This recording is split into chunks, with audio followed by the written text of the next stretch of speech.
Hello students, 10th standard maths chapter 2 numbers and sequence exercise 2.5 14th sum. Priya earned rupees 15,000 in the first month. Thereafter, her salary increased by rupees 1,500 per year. Her expenses are rupees 13,000 during the first month and the expenses are increased by rupees 900 per year. How long will it take for her to save rupees 20,000 per month? So கொஷனில் பிரியான்றவங்க monthly பார்த்தா 15,000 earn பண்ணாங்க. இப்போ first month 15,000 earn பண்ணுறாங்க அப்படின்னா அதுக்கப்புறம் வருஷம் வருஷம் எப்படி வந்து சேலரி இன்க்ரீஸ் பண்ணுறாங்கன்னா 1,500 ருபீஸ் இன்க்ரீஸ் பண்ணுறாங்க. 1 இயர் ஃபுல்லாகவே அவங்க 15,000 வாங்கிட்டு இருக்காங்க. ஸோ செகண்ட் இயர் ஸ்டார்ட் ஆகும்போது என்ன பண்ணுறாங்கன்னா 1,500 ருபீஸ் அது கூட இன்க்ரிமெண்ட்டாக போடுறாங்க. அதே மாதிரி அவங்களோட மாதம் எக்ஸ்பென்ஸு அவங்க வேலைக்கு சேர்ந்த ஃபஸ்ட் இயர்லேருந்து அவங்களோட எக்ஸ்பென்ஸ் எவ்வளோ ஆகுதுன்னு பார்த்தீங்கன்னா 13,000. ஓகேவா? அதே மாதிரி என்ன ஆகும், அவங்களோட எக்ஸ்பென்ஸு வருஷத்துக்கு வருஷம் இன்க்ரீஸ் ஆகிட்டே இருக்கான். ஓகேவா? இப்போ ஃபஸ்ட் இயர் வந்து rupees 13,000 அவங்களுக்கு எக்ஸ்பென்ஸ் இருந்தது அப்படின்னா நெக்ஸ்ட் இயர் பார்க்கும்போது அந்த 13,000ஓட ஒரு 900 ருபீஸ் வந்து கூடுதலாக எக்ஸ்பென்ஸ் அதிகமாகுது அப்படின்ற மாதிரி சொல்லியிருக்காங்க. நம்ம என்ன கொஷின் கேட்டிருக்காங்கன்னா, how long will it take for her to save rupees 20,000 per month. அதாவது அவங்க மாதம் 20,000 ருபீஸ் சேவ் பண்ணணும்னா எவ்வளோ நாள் ஆகும் அப்படின்னு கேட்டிருக்காங்க. ஸோ என் கண்டுபிடிக்கணும், நம்பர் ஆஃப் இயர்ஸ். ஓகேவா? ஸோ எத்தனை வருஷம் ஆகும் அவங்க rupees 20,000 மாதம் சேவ் பண்ணணும்னா. சரிங்களா? ஸோ இதுதான் கொஷினா. இதுக்கு நம்ம ஃபஸ்ட்டு என்ன பண்ணணும்னா மந்த்லி சேவிங்ஸ் கண்டுபிடிக்கணும். சரியா? ஏன்னா மந்த்லி சேவ் தானே இருக்குது. கொஷினே என்ன நம்மளை கேட்டிருக்கிறது சேவ். இப்போ மந்த்லி சேவிங்கிறத நம்ம கண்டுபிடிச்சாதான் அது ஒரு ஏபி சீக்வன்ஸாக ஃபார்ம் பண்ணி நம்ம டிஎன்ல என் கண்டுபிடிக்கலாம். ஓகே? ஸோ இப்போ கொடுத்துருக்குற டேட்டா வச்சு ஒரு டேபிள் ட்ரா பண்ணியாச்சு. ஓகேவா? டியூரேஷன் ஆஃப் த இயர் நம்ம வந்து ஃபஸ்ட்டு ஒரு 3 டேர்ம் கண்டுபிடிக்கலாம் ஏபியில். First year, second year, third year. Monthly salary பார்த்தீங்கன்னா ஃபஸ்ட் இயரில் 15,000.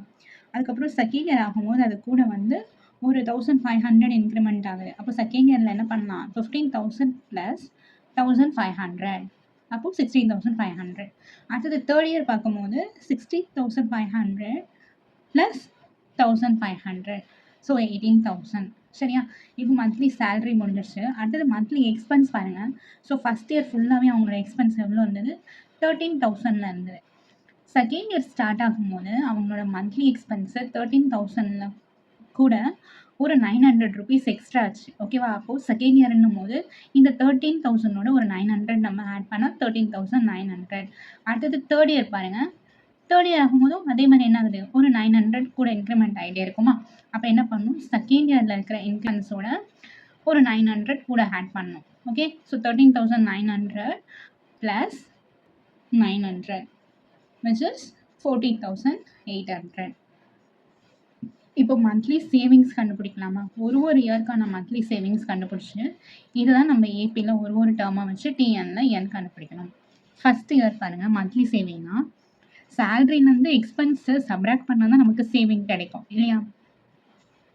நம்ம எவ்வளோ சேலரி மந்த்லி வாங்குகிறோமோ அதிலிருந்து எவ்வளோ வந்து நம்ம எக்ஸ்பென்ஸ் செலவு பண்ணுறோமோ, சரியா? அது ரெண்டையும் சப்ராக்ட் மைனஸ் பண்ணும்போது தான் நம்மளால் மாதம் எவ்வளோ சேவ் பண்ண முடியும், கையில் எவ்வளோ இருக்குன்றது நமக்கு தெரியும்.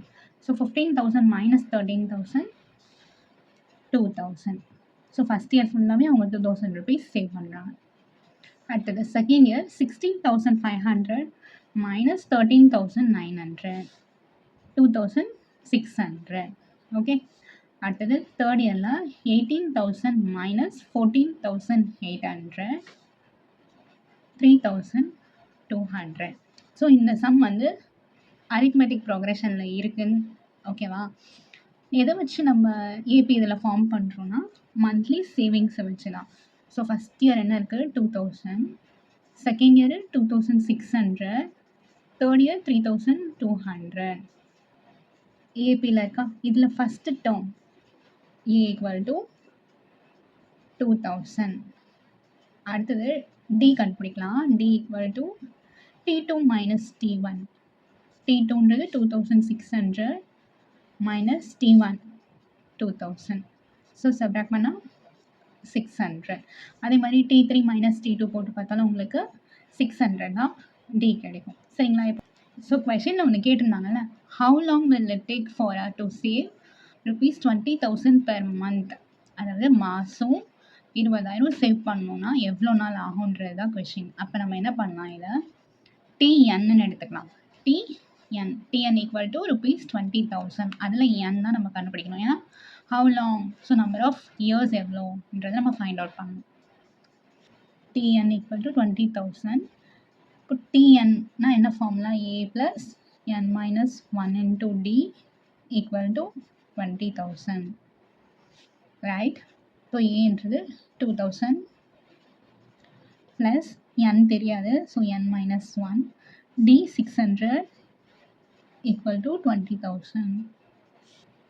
2000 ப்ளஸ் இந்த 600 இந்த ரெண்டு டேர்ம் கூட மல்டிப்ளை பண்ணலாமா? ஃபஸ்ட்டு n கூட, அதுக்கப்புறம் -1 கூட. 600 × n 600n, 600 × -1 -600 ஈக்குவல் டு 20,000. இப்போ இங்கே 2000 இருக்குது, இங்கே 600 இருக்குது. Plus 2000 minus 600. ஸோ சப்ராக்ட் பண்ணலாமா? 0 0 பாரம் வாங்கலாமா? 1, இங்கே 10, இங்கே 4, இங்கே 1. பெரிய நம்மளோட simple 1400 plus 600n equal to 20,000. 600n அப்படி வச்சுக்கோங்க, ஏன்னா நம்ம n தான் ஃபைண்ட் அவுட் பண்ணோம்ல. 600n equal to first n term கூட இன்னொரு டேர்ம் இருக்குல்ல, அதை அந்த சைடு எடுத்துகிட்டு போயிடலாமா? 20,000 மைனஸ் இங்கே ப்ளஸில் இருந்தால் இங்கே வரும்போது மைனஸ் ஆகுமா? 600n இஸ் ஈக்குவல் டு 20,000ல் 1400 சப்ராக்ட் பண்ணோம்ல. 0 0